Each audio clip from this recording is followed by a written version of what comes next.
Good morning, students. I hope you are doing well in this morning and have a good day. Second की आज हम start करेंगे future tense. क्या start करेंगे? Future tense. तो आप देखना कि प्रेजेंट और पास्ट टेंस होता है बट फ्यूचर टेंस नहीं होता है। क्योंकि फ्यूचर टेंस क्यों नहीं होता है? देखना, ये आता है सपोज करो अपना फ्यूचर टेंस, ठीक है ना। फ्यूचर टेंस में क्या होता है कि वी आर नॉट कंफर्म, कि हमें भी कंफर्म नहीं है कि फ्यूचर में क्या होगा। आपको पता है क्या? सपोज करो ये मार्कर मेरे हाथ में है अभी, ये कब गिरेगा, कभी नीचे गिरेगा, आपको पता है? नहीं पता है। ये मैंने गिरा दिया। आपको पता था कि इसके साथ ऐसा होने वाला है? नहीं पता था। क्या आपको पता था 21 मार्च को कि लॉकडाउन स्टार्ट हो जाएगा और ऐसा हो जाएगा कि न्यू सेशन हम स्टार्ट कर ही नहीं पाएंगे फिजिकली? नहीं पता था। तो फ्यूचर टेंस का कुछ भी कंफर्मेशन नहीं है। फ्यूचर टेंस का कुछ भी कंफर्मेशन नहीं है, यानी इसमें कोई डिटर्मिनेशन नहीं है। फ्यूचर टेंस किस पे बेस्ड है? इमेजिनेशन पे बेस्ड है। तो फ्यूचर टेंस होता है कि किस पे काम करता है? मॉडल ऑक्सिलरी पे। किस पे काम करता है? मॉडल ऑक्सिलरी, यानी ये मॉडल होते हैं। मॉडल आएंगे आपके सिलेबस में पढ़े हुए हैं। मॉडल किस पे काम करता है? मूड पे काम करता है। तो फ्यूचर टेंस किस पे वर्क करता है? मूड पे वर्क करता है। फ्यूचर टेंस एक्चुअली होता ही नहीं है बट इसको हम स्टडी करेंगे क्योंकि हमारे सिलेबस में तो दिया हुआ। तो फ्यूचर टेंस को अपन पढ़ेंगे। फ्यूचर टेंस में क्या होता है? फ्यूचर टेंस में वर्ब यूज की जाती है शेल और विल, ठीक है। मेन वर्ब की हमेशा फर्स्ट फॉर्म। कौन सी form? First form.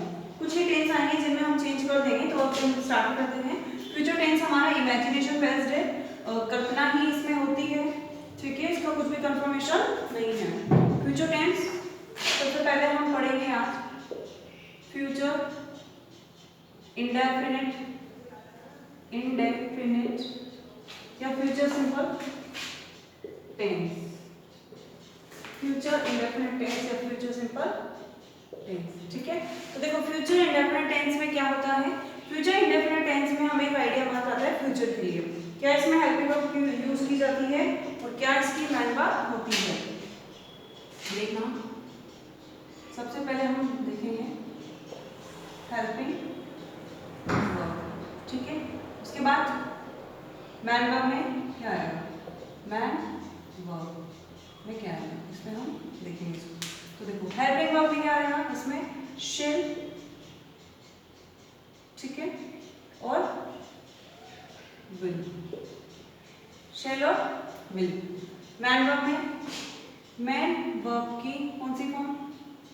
First form. Main verb की कौन सी फॉर्म? First form. तो आप इधर देखना इसको, एम बी वन आएगा, ठीक है। आप इस पर डिस्कस करते हैं शेल विल पे। किसके साथ क्या आएगा? शेल विल दो बार आएगी तो इट्स वेरी फाइन, बट किसके साथ शेल आएगा, किसके साथ विल आएगा? इसको देखिए आप पूरा इसमें देख लेना। फ्यूचर परफेक्ट कंटिन्यूअस का काम आएगा ये शेल और ये हमारा will. Shall will be used with I and we. I और बी के साथ तो हमेशा शेल यूज होगा एंड रेस्ट ऑफ का मतलब बाकी जो भी बचा उनके साथ विल का यूज होगा। आई बी के साथ शेल और रेस्ट ऑफ के साथ विल का यूज होगा, ठीक है। अब इसमें हम आगे स्टडी करते हैं इसके काइंड ऑफ सेंटेंसेस के बारे में। इसके कितने प्रकार के सेंटेंस हैं, हम उसको कैसे बनाएंगे। सबसे पहले हम स्टडी करते हैं सिंपल टेंस या पॉजिटिव सेंटेंस, अफर्मेटिव या पॉजिटिव। तो पॉजिटिव का स्ट्रक्चर क्या रहेगा देखना। सबसे पहले आ जाएगा सब्जेक्ट, फिर वही हमारा हेल्पिंग वर्ब, फिर एमवी में वन प्लस हमारा ऑब्जेक्ट और लास्ट में हमारे हो जाएंगे अदर वर्ड, ठीक है। अब देखो फ्यूचर में सेंटेंस बनाना था, जैसे मैं कल कोटा जाऊंगा, मैं कल जयपुर जाऊंगा, I will go to Jaipur, ठीक है। I shall go to Jaipur. Speaking में अक्सर विल का यूज करते हैं बट आप कभी ग्रामेटिकली देखते हैं आरबीएससी आई वी के साथ शेल को ही करेक्ट मानती है, अदरवाइज फिर वो उसको इनकरेक्ट करके मार्क्स कट कर लेते हैं। तो देखो अब अपन देखो इसमें कोई भी फ्यूचर का सेंटेंस बनाते हैं कि मैं क्लास अटेंड करूंगा या फिर आप बाजार जाओगे, तो अपन बनाएंगे सेंटेंस मैं ऑनलाइन क्लासेस अटेंड करूंगा। आई विल, आई आ रहा है, आई के साथ क्या आएगा? Shall. I shall attend, I shall attend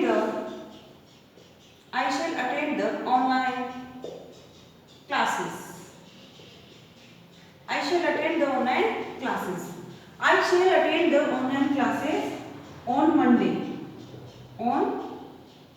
Monday, ये भी बना सकते हैं। या मैं राखी कंपटीशन में पार्टिसिपेट करूंगा, तो देखो ये वह राखी कंपटीशन में पार्टिसिपेट करेगी, तो शी, हम राखी कंपटीशन में पार्टिसिपेट करेंगे, या वे राखी कंपटीशन में पार्टिसिपेट करेंगे, तो they will participate,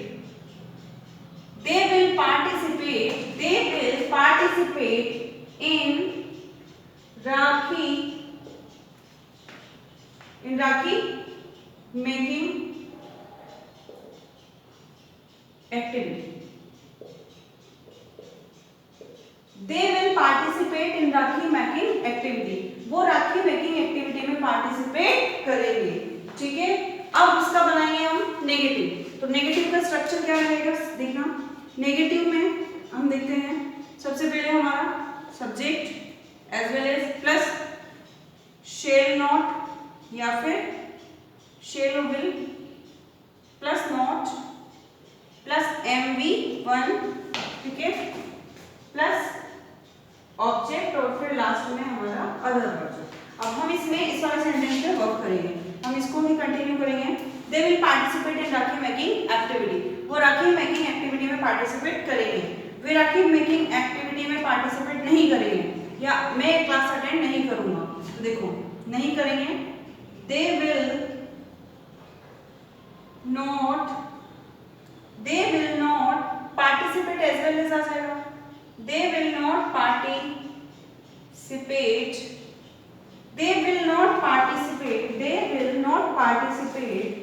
in Rakhi making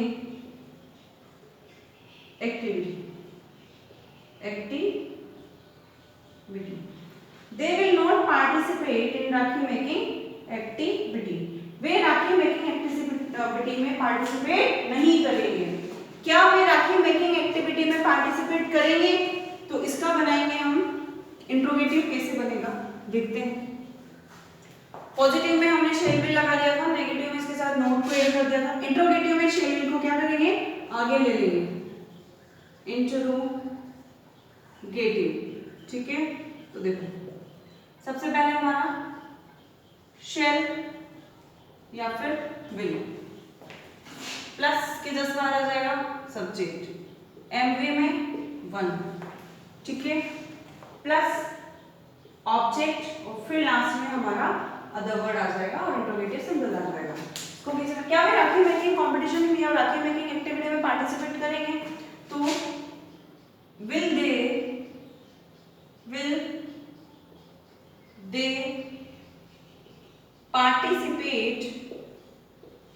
they participate, क्या वे पार्टिसिपेट करेंगे।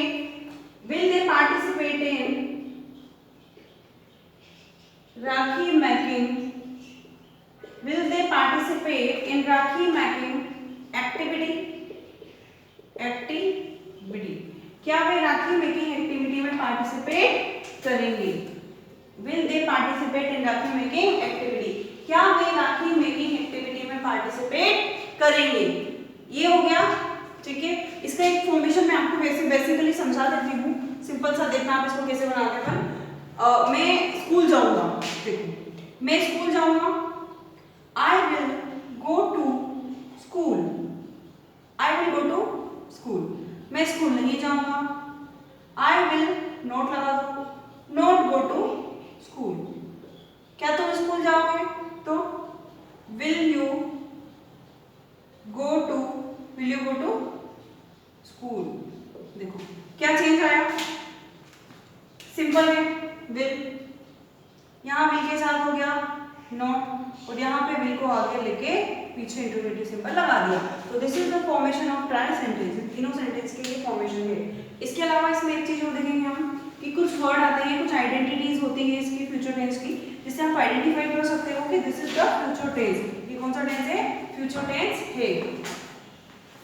सी कौन कौन से वर्ड्स आएंगे, देयर आर फॉलोइंग वर्ड्स, कुछ वर्ड है जिससे आपको पता चल जाएगा कि ये कौन सा टेंस है, फ्यूचर टेंस है। तो देखो इसकी आइडेंटिटी देखना,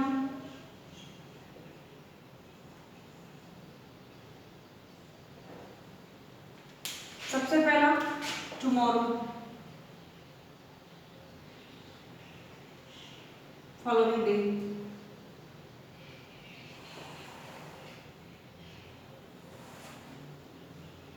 नेक्स्ट डे, ठीक है, नेक्स्ट डे, नेक्स्ट डे के अलावा देखो आप इसी में देखना, next day, next month, next year, है ना। ये सारे वर्ड अगर आपको मिलते हैं तो आप समझ लेना ये फ्यूचर टेंस है। ये सब चीजें किसको शो करती है? फ्यूचर टेंस को शो करती है। ये फ्यूचर इंडेफिनिट टेंस आपका कंप्लीट हो गया है। अब हम स्टार्ट करेंगे फ्यूचर कंटिन्यूअस टेंस को।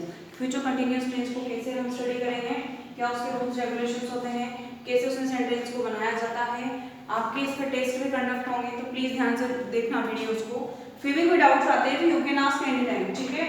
तो अब कल हम स्टडी करेंगे हमारी नेक्स्ट क्लास में फ्यूचर कंटिन्यूअस टेंस को, कि फ्यूचर कंटिन्यूअस टेंस को कैसे हम बनाएंगे, ठीक है।